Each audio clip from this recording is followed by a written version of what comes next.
The two brands that have long been dominating the world of premium noise-cancelling headphones have arguably been Bose and Sony. Now, the QC35 from Bose and the MDR-1000X from Sony have long been the go-to choice for anyone looking for premium noise cancellation and great audio quality. Now, we've already seen the successor to the QC35s, simply called the QC35 II, and now it's time to take a look at Sony's successor. The WH-1000XM2 from Sony launched in November in India last year and promises upgrades like better battery life, an adaptive sound control option, and compatibility with Sony's Headphone Connect app. But does it have enough to dethrone the new Bose QC35 II? Let's take a look. Now, before we begin, don't forget to subscribe to our channel and hit the bell icon so you're notified when we have new videos. Now, the new model is built very well, is fairly lightweight and looks really good in this black color trim. There's good cushioning under the headband as well, and even though the ear cups aren't as plush as what you get on the Bose QC35 II, they are still pretty comfortable. Now, one design change in the new 1000XM2 is that the synthetic leather on the ear cups has been swapped out for plastic, which makes them feel a bit less luxurious. Now, the ear cups can swivel and they can fold inwards for easy storage. You can use these headphones wirelessly or with a detachable wire. You get a hard travel case in the box as well as an adapter for in-flight entertainment systems and a charging cable. Physical connectivity includes a micro USB port on the right ear cup and a 3.5mm input socket on the left.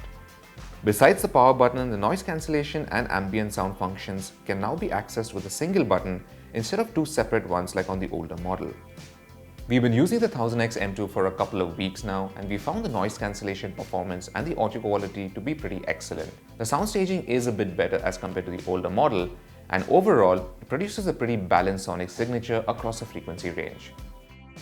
Now, we did notice that the headphones do leak a bit of sound if you have the volume level above 70 to 80% and are in a quiet room.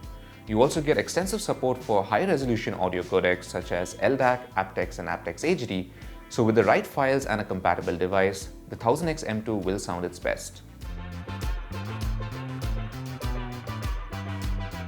The new model has the same quick attention feature as the original, which is very handy.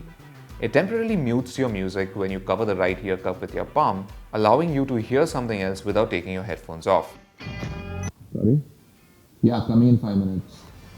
There are other features which can be accessed using the Headphone Connect app on Android or iOS. From the app, you can enable adaptive sound control, which uses your phone's motion sensors and GPS to detect the rate at which you're moving and automatically switch between different noise cancellation profiles.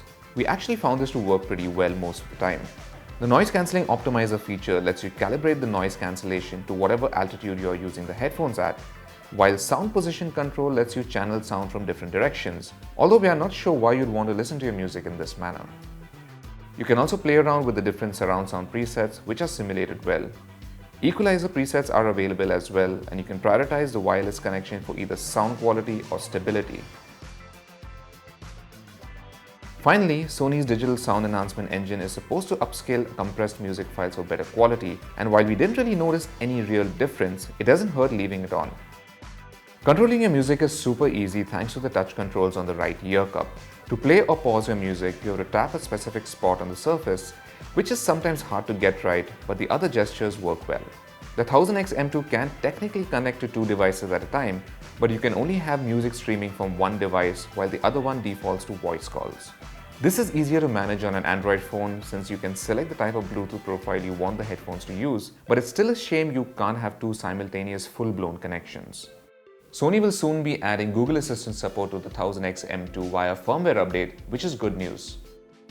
Battery life is pretty excellent, and we managed to go a little beyond the rated battery life of 30 hours with noise cancellation set to the adaptive mode most of the time.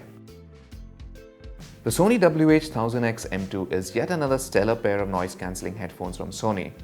It takes all the good things about the original 1000X and adds a ton of new features, all for roughly the same price of around 30,000 rupees. Now, this pair of headphones might not completely beat the QC35 II in terms of comfort and ease of use, but when you look at the audio quality and the sheer number of features it offers, it's definitely a step ahead. So thanks for watching our review, and for all things tech, log on to gadgets360.com.